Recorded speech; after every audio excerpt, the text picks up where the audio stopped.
liberals like Joe Rogan, or former liberals, possibly Joe Rogan, in the modern day term, liberal means open-minded actually. So I would be considered a classically liberal person. The modern current liberal term has been bastardized and stolen. Bill Maher as well, who is still, I believe, progressive or a modern day liberal. On here on Rogan's podcast, questioning BLM, slamming childhood mutilation, saying woke activists are like KKK.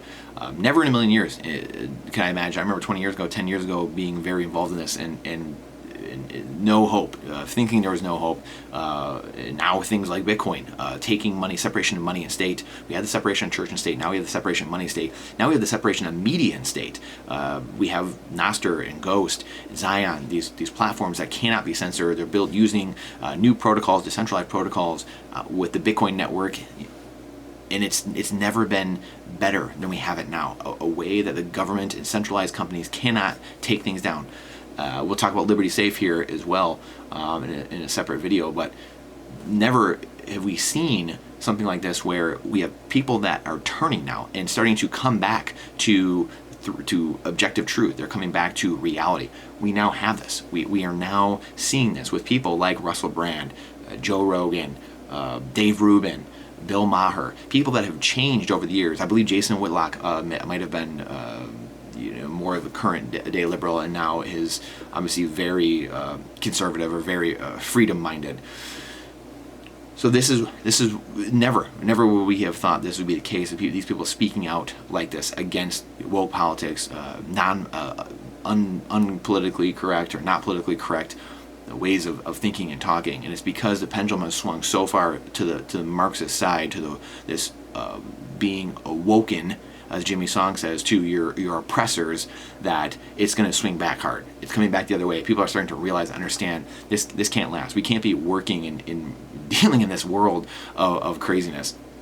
And so things like this, people like this, these people changing what they're doing in real time and seeing and being awoken, it's the thing I could have only hoped and dreamed for 10, 20 years ago. So I'd love to know, actually, some people that maybe personal, but also people that are more out there who have changed, who are really starting to come back from the modern day left, and they're coming back to more the center or more reality, or maybe to the right even, and coming back to realities. To me, the people on the right generally tend to work more in the logic part of their brain, and the people on the left tend to work more on the emotional side of the brain. And those things are a lot of times generally opposed to each other. That's why you have so much conflict, and it's media and politics and academia and Hollywood pitting those things and weaponizing compassion, weaponizing empathy against people. Because most people, no matter what side, are empathetic and have compassion, but they would use different parts of their brain. That's in large part what's happening a lot. And then we are used as political footballs to just clash against each other.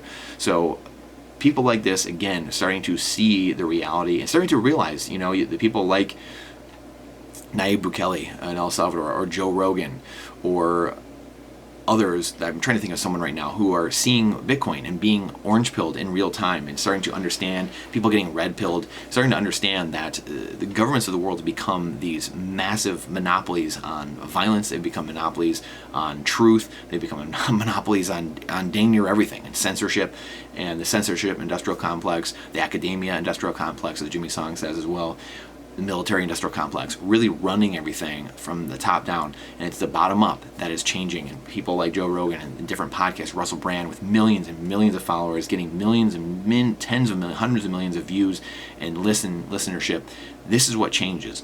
This is, Rush Limbaugh started a lot of this and really made it an entertainment company, and was always in the top 10 of the Forbes celebrity list. And now you have these people taking over that mantle, the Joe Rogans of the world, the Russell Brands, this next generation of people who've taken that mantle and really starting to awaken to liberty and freedom and truth.